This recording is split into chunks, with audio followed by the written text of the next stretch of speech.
welcome to Unlock Queer Leadership 101. I'm super excited to bring another installment of this for you. Unlock Queer Leadership 1-to-1 is powered by We Create Space. This is our relatively new 30-minute LinkedIn Live bite-sized series where we are getting to showcase some of our incredible queer leaders from across our collective. And I am delighted today to be joined by Bachul Koul. Bachul, how you doing? Hey, how are you? All good, thank you. I'm going to just do a brief intro to Unlock, and then I'm going to come to you in a second.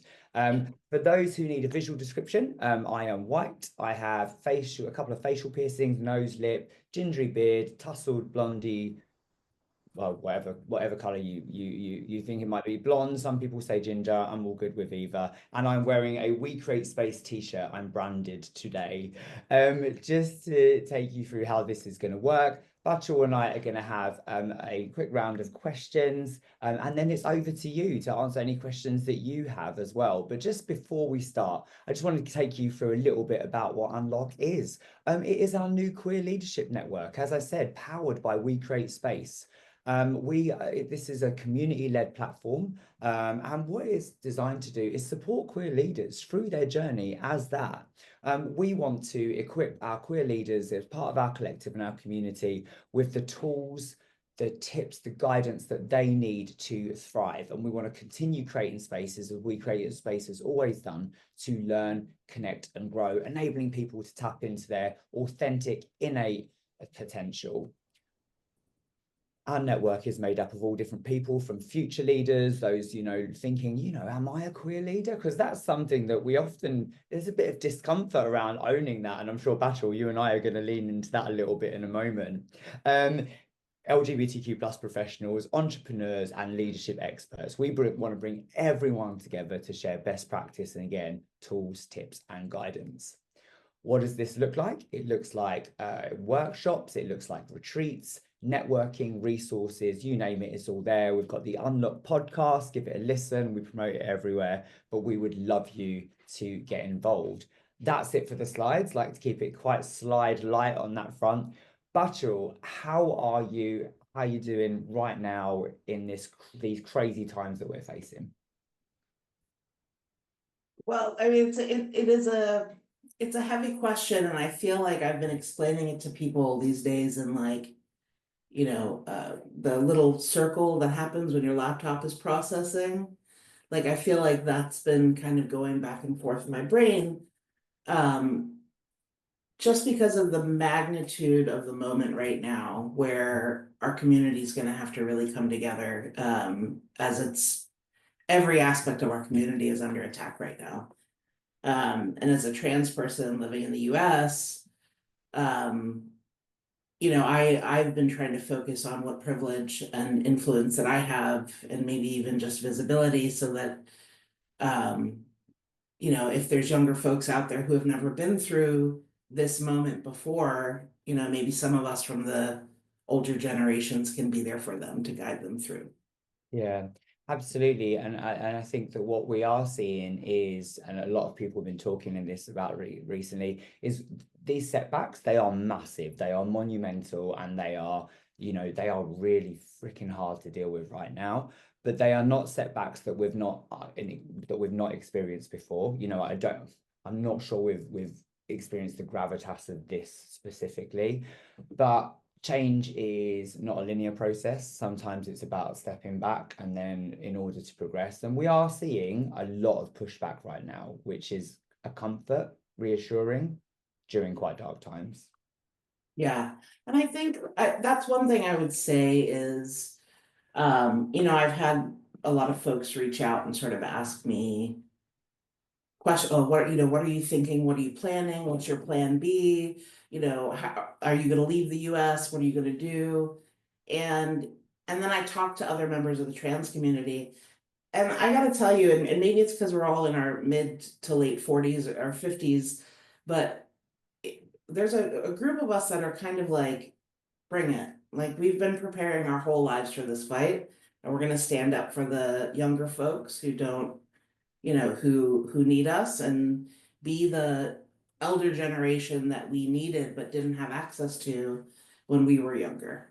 Yeah, absolutely. When you look back at history, when you look at people that have been erased, things that have been rewritten. So two things that are so beautiful about what you've just said is that community, that coming together. And I think that's been so important, particularly as part of We Create Space. You know, we've held a series of space for dialogue sessions where we've been able to open up these conversations to everyone. But also that spirit and that fire that people are leaning into. So thank you so much for sharing. Um, Yeah. Queer Leadership 101. Tell I really want to dive into what your thoughts are on being a queer leader. But I'd love to hear about a little bit more about you, your intersectional layers and how you show up in the world professionally, personally, all that jazz. Sure. So I am a queer, transgender, non-binary Kashmiri immigrant who lives in San Francisco, California. I live here with my wife, who I can hear upstairs milling about before she goes to work. I'm basically a very non-traditional human who has worked in very traditional spaces professionally. So had thought about pursuing the legal career, but was in finance, was in management consulting for about a decade. And now I've been working at a private equity firm for the last 3 years, um, working on sort of all things related to organizations and leadership and talent and all the data and analytics that goes behind that. So that's a little bit about what I do professionally, but I've always like we call it our queer job, right? So like my queer job has always been a part of my journey. And I've been fortunate to work at employers who support that. Warburg just held um, a really lovely Trans Day of Visibility event in the New York office, and to see the members of leadership come and attend and show up was really powerful. I think also just in this moment too to have that support. Absolutely, thank you. Yeah, we in the UK we call it the day job and the gay job. Yes, yes. Day job and the gay job. You a non-traditional person showing up in traditional spaces. Like, I hard relate, hard relate on that because I like to disrupt tradition and how people think, particularly being in events and how people think that should be done. So really Yeah. big hard relate on that. Well, and it's, also I think it's just a proxy of, maybe my age and my life. So I've always been the one, right? So when we moved to the States from India when I was little, I was the one Kashmiri. I couldn't even say Kashmiri because in the 80s in New Jersey, nobody knew what that was, right? Um, So yeah, you're like, okay, I'm here representing for this group. And that kind of intersectionality for a lot of us in the community starts with where we're from and our cultures and our values um, and then we inevitably go through that period where that foundational aspect of ourselves is in conflict with the queer aspect of ourselves or the trans aspect of ourselves. So, your community shifts and adapts and grows with you, I think, as you change and grow. And so that's something that, especially after coming out as trans, I didn't come out as trans until I was 37. But you periodically have to do a little bit of a regroup and make sure that your community is serving you. Yeah, and that you're bringing them along with you, as well, and are Yeah, doing what you can to bring them along because community is so important. You don't want to lose them yeah, because one element doesn't fit within that. I think there's too much of this. Okay, they're not accepted, I'm letting it go, and actually it's worth the fight. You're coming out with these like mic drop things here, and you said I was the one, and I think that's really really powerful when we think about you as a queer leader and how you show up. So what does make you a queer leader? What's your comfortability like with that title? And then was there a definitive moment where you felt like one? so I work with leaders a lot, right? So I was thinking about this question and like, what does leadership mean to me? Like, what qualifies someone to, call themselves or be called a leader? And I think for me, it's a combination of experience, lived experience, empathy, and just like an emotional intelligence, right? So a lot of people talk about IQ. I've been, banging on about EQ since I can remember. And so, this concept of, can I bring the experience, my lived experience to bear to help someone else so that they maybe have an easier time going through the process that I did, right? And that's the mantle that I've always taken. Now, it's an interesting, for people my age, we're kind of at this really interesting pivot point between the sort of older boomer generation and the silent generation and the millennial Gen Z alpha generation. And so there's a lot of people, for me, I remember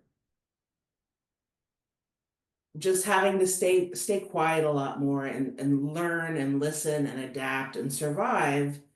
And I think part of what I'm trying to do now is, how can I, with whatever influence and privilege and power that I have at my age and at my title and status or whatever, to remove some of those obstacles so that, people aren't having to fight the same fights over again. Or, one thing I've always done, and this is a very individual decision.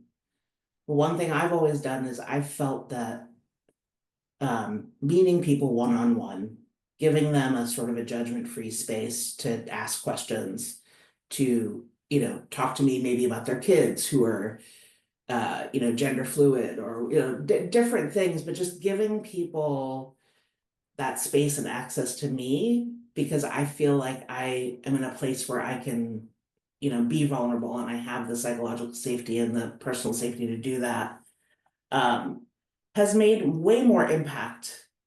The sort of grassroots outreach, individual leaderships. I think people hear leadership and they think that you must be in the front of a room of hundreds of people. If you influence, help, guide, protect, whatever, even just one person, you're a leader. Yeah. And so I think a lot of people feel a lot of pressure of this mantle of leadership. That leadership is just honestly, it's actually a very personal process to come to that point where you feel confident enough in what you have to say and you feel strong enough in what you're able to provide, that you can kind of create space, quite frankly, for people in your life, and that wasn't a paid promotion, but it does lend itself very well. But it's, it is about creating space for people. It is. I always think that when you went the term leader, it says this whole this picture in your mind is a CEO or someone standing in front of hundreds, leading the masses.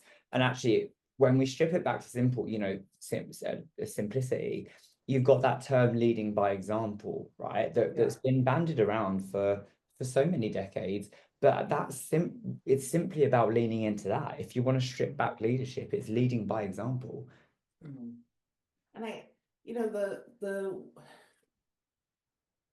think one thing I would say to folks who are a little bit more senior in their career or who are a little bit older is, when you find yourselves in the rooms where the things are being talked about, that's for me, the bravery is getting up in front of a bunch of people and talking about my lived experience. The bravery isn't sitting here doing a LinkedIn Live with you today and talking about it. For me, the bravery is when I'm in those rooms where if I don't speak up, then that voice and that population won't be heard. Speaking up in those moments is critical, I think, for any leader to, and it's an ongoing calculation of because we also have to watch out for our own careers, and we have to watch out for our own, we have to protect ourselves. A lot of us don't have family that we can rely on if something should happen to our jobs. And I think this mental calculus is happening for a lot of us who are very progressive minded on a number of topics of how do we show support safely, but still stay true to ourselves, you know? And so I think when you do start to earn more freedoms for speaking up, you have to use those opportunities when you can.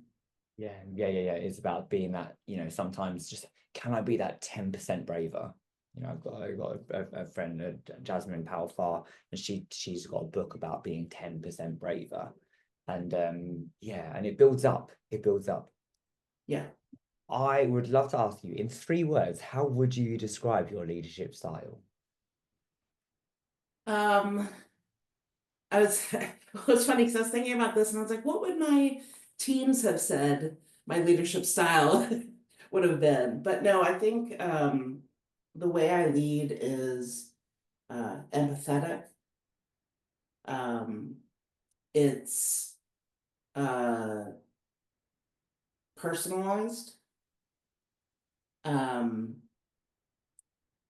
it's by example.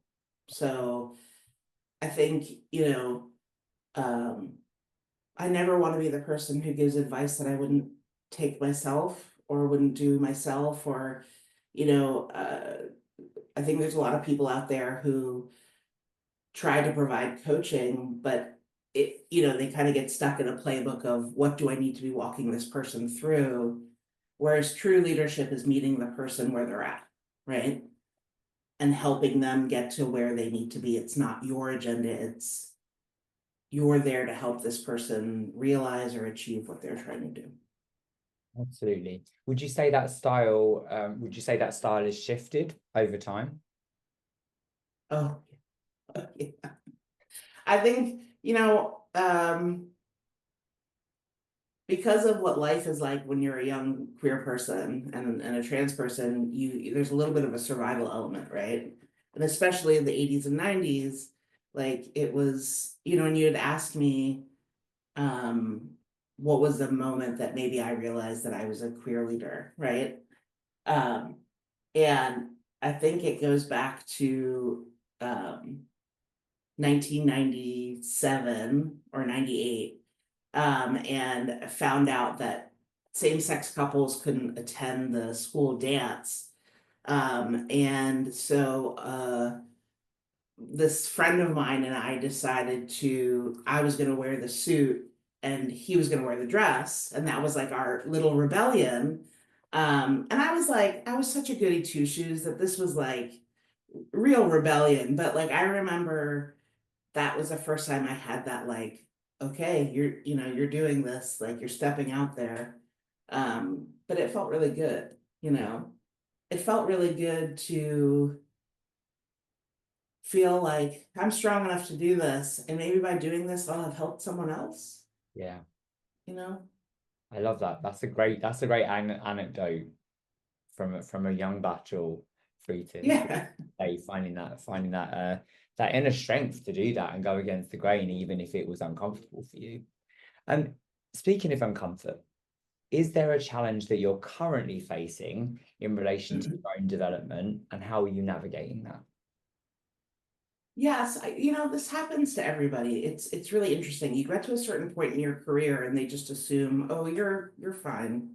Mm. You're good. You don't need coaches or mentors, or you're not trying to learn anything, like you're an expert, but I love learning. Like I've picked up, and anyone who knows me absolutely laughs when they hear this, but I've been learning about AI, and I've been educating myself on, prompt engineering and, the different vector database stuff that honestly, like I never would have imagined I would have learned. So this like continuous learning piece is really important to me. But I'm sorry, I've lost the plot on the question, Neil. Remind me No, again. no, don't be I sorry. got distracted by AI. Happens to me all the time. It was around the challenge that you're facing, and I think you were Right. talking about leaning into that whole people kind of people kind of pigeonhole you and think that when you reach a certain point, that's it. Yeah. Or I think the other flip side of that is if you appear very confident Yeah. and you appear okay, people will presume you're okay. So, you know, I think a lot of us just get to that sort of, we're just pushing, we're surviving. We get in our survival modes, and people we're like, oh, they look fine. They're chugging along. They, you know. So I think what I'm struggling with now is how and where to get that help. Yeah. And so one of the, I remember actually the very first time I engaged with We Create Space was in the trans non-binary, like the 2-day session that was held for us. And it was kind of like an early days of Unlock. This was a few years ago. And, you know, it was really the first time that I put myself in a room with all other trans and non-binary leaders talking about things. And I was like, this is what I'm missing. So the challenge for me is finding time and access, and then giving myself the permission to like take time away from the like laundry list of things that any of us have to do for myself. Yeah. But this moment in the US and the UK for, you know, queer and trans leaders, self-care is an imperative. It's the only way we're going to get through this moment. Yeah. How are you when it comes to asking for help and advocating for yourself? You know, because it's something when you are someone who's perceived as okay and capable and for some intents and purposes smashing out the park, and people are not seeing what's underneath. How are you when things do get tough and you say, hey, I need a hand right now, and you've got to advocate for yourself because of that self-care mode? So it's really hard. Also, I think because so many of us get so good at being like, I've got this, I can do this on my own. My wife is an incredible support system for me, which I'm very fortunate to have. But I've realized that like people can't read my mind. Okay. I wish they could. I really wish they could I'm not like so a sure. mood ring. Yeah, maybe not read my detailed thoughts, but some sort of mood ring. But no, so I've been you know, I was working with a therapist to kind of talk through how to do this more practically. And my therapist who's also trans non-binary, which has been a revelation. They were like, have you ever just said how you're feeling out loud to people? Which sounds so simple. And then I was just like, I thought about it and I hadn't. So what I've started doing is being honest when people ask, how are you doing? Like if I'm not having a good day, I'll tell them. And then I've also found that like at work and in professional connections, it's helped because a lot of people are tuning out from what's happening in the world.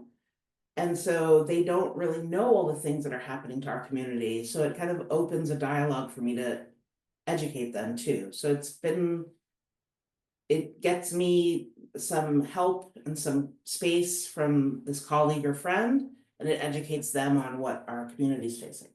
Absolutely. That radical honesty, when you start stepping into it, it's a flex, right? Yeah, And sometimes a bit taken back by it. So yeah, radical honesty, people. If people ask you how you are, tell them. Yeah, big time, yeah.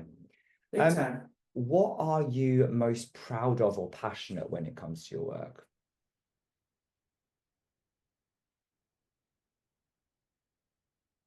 Oh boy. You know, you're talking to someone who doesn't do a lot of like self-reflective like congratulations. I'm not very good at that, and not a lot of folks in our community are, but if I think about it, um it was probably I mean, there's so many things I'm proud of about the community. I think a real turning point for me was when I was able to have my top surgery, and just how that was able to open a whole nother, like, normally not talked about situation, but because it involves taking time off of work, and because it it was this moment where I came out on the other side of surgery, not only like finally feeling peace, but then to get all of these notes from people I work with who probably had never heard of top surgery before, but who were wanting to wish me well, and who, and again, I think what people need to understand is that if you're a queer leader, if you're queer, if you're trans, whatever, people are going to want to dive deep, and maybe not all of you are comfortable diving deep, but for those of you who are, if you can get really vulnerable and open with people and share with them your experience and the details around it, I think that's what I've been most proud about, is the ability for me to really just open the book and be like, look, come to me, and maybe I can educate some folks before they get to maybe speaking to their own children about stuff like this. Yeah. It's beautiful how vulnerability gives permission for other people to be vulnerable, and the change that can come from that Yeah. In terms of hearts and minds and allyship, really, Yeah. solidarity and all those things. That's beautiful. Thank you so much for sharing that and for being vulnerable. Um, do you have any advice for the audience around some of the lessons that you've learned along the way around what you're talking about with this? Yeah, I feel like there's a few pieces of advice, right? So and it's kind of like there's an emotional, physical, spiritual aspect to all of this. And so the advice I would give people is, as you navigate your careers, and as you gain, with every degree of influence, you get a little bit more freedom, but it's a balancing act. And so just making sure that you're navigating that balancing act in a way that protects yourself, but that also, as you get more senior in your career, you're starting to speak up more and take up more space and educate more and have more of a presence. Um, every step along the way, don't forget that self-care piece of it, because it's exhausting. It's exhausting having to educate and having to fight and having to combat and having to exist, and it's a lot. I don't want to pretend that it's like, oh, it's all fun and games, being a leader in this moment. So you need your, what I call, you're like, the community that you can just collapse and, watch whatever we're watching these days. Yeah. And just not think about being a leader, not think about being queer, just be you, Yeah. with your people, right? And then you need your work community too. So when you're more junior, I always found a senior leader who would have my back when I would push the envelope on some of these things. And then as you become that senior leader, you find people to mentor and kind of shape the next generation of people driving that change. So it's almost like, you just need a little personal PMO, a little personal project management office to say, okay, am I filling all of my cups? Yeah. Um, and if you find yourselves burnt out, overwhelmed, I just want to say I've been there. I've been to the hopeless place, and I had a lot of people in my life fill that cup back up, and I'm ready to fight again. But give yourselves those moments to throw your hands up, because it is just a really wild existence we're all living right now. Yeah, absolutely. My friend Marty Davies, recently we had Trans History Week here in the UK, and she was just saying sometimes you just got to go and eat ice cream, and Yeah, that's it, and just have yeah, those moments of just you and just a bit of ice cream. yeah, Was 100%. We've got a question from Byron, who says, what is the first problem of your kind of success that you feel is the unshakable thing we're trying to get away from as a queer community in public spaces? Oh, that's a good question. Say that one more time. What is the first problem of your kind of success? So I guess the biggest thing that you've faced that Yeah. you feel is the unshakable thing we're trying to get away from as a queer community in public spaces. Well,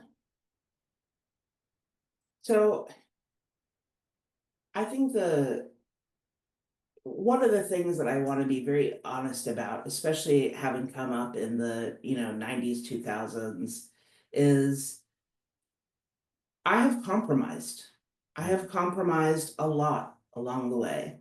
Um, and, never compromised my values or like who I am, but you give a little, in our community, we give a lot to get a little, right?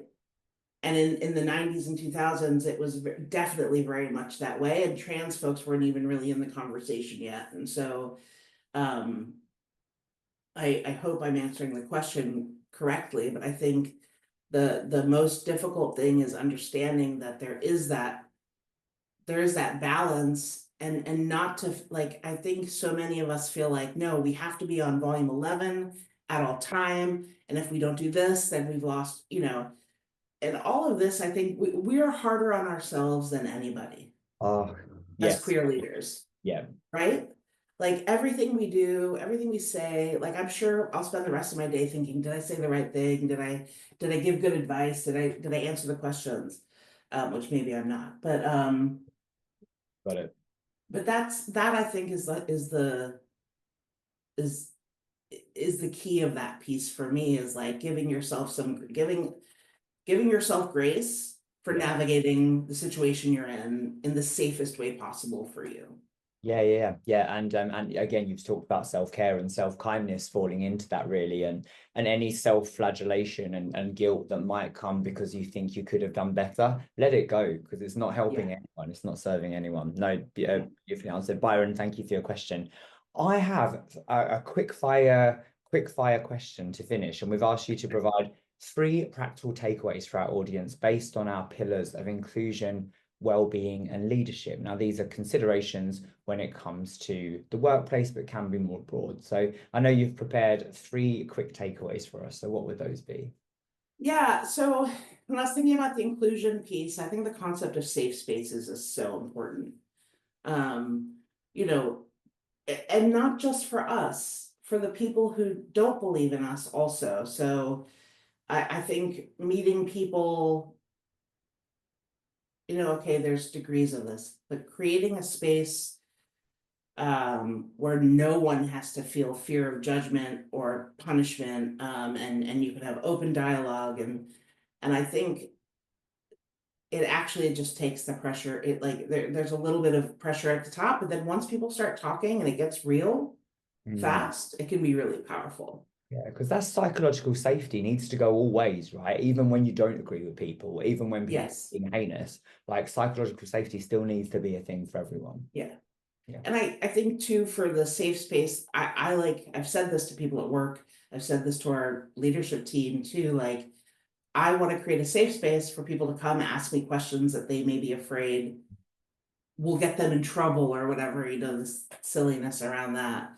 Not everybody, do not feel pressured at all to be that safe space for people. That is also a very individual decision and choice. But there's a part of me that feels like the people out there who are believing all of this vitriol about the trans community, I just feel like if I meet them one at a time, if I can get to them one at a time, Bring them along.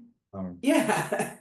On the well-being front, I really like the concept of self-awareness. So this is me realizing that in my 20s, I wasn't paying attention to my own gas, tank, right?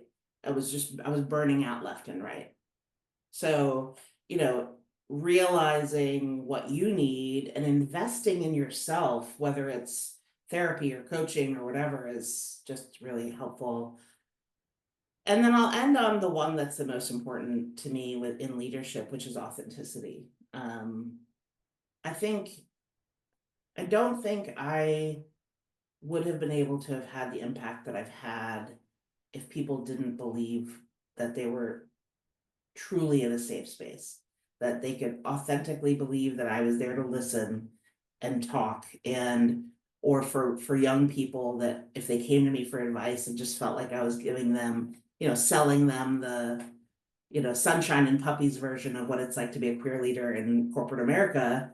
I've always tried to be very realistic. So for me, safe spaces for people, safe spaces for yourself, and then just let yourself shine through authentically.